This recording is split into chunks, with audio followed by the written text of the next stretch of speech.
Assalamualaikum warahmatullahi wabarakatuh. Sampurasun, patepangdi sareng simkuring, Zakira Nazwani di kelas 11 IPS 4.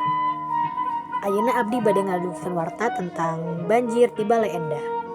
Sababaraha minggu katukang, daerah Bale Endah Kabupaten Bandung kakenaan ku rupi-rupi musibah. Salah sahijina modalna cai wahangan Citarum.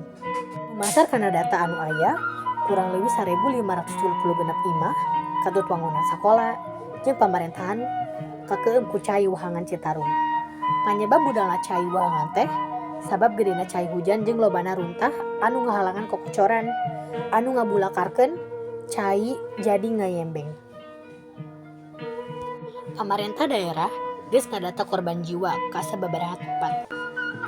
Sabab dumasar kana hasil laporan ti warga, masyarakat teu saeutik ayana korban jiwa anu kabawa banjir.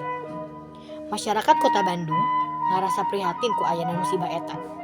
Masyarakat oge ngayatkeun tarekah ngumpulkeun warga keur ngasumbangkeun ka warga anu keunaan musibah eta.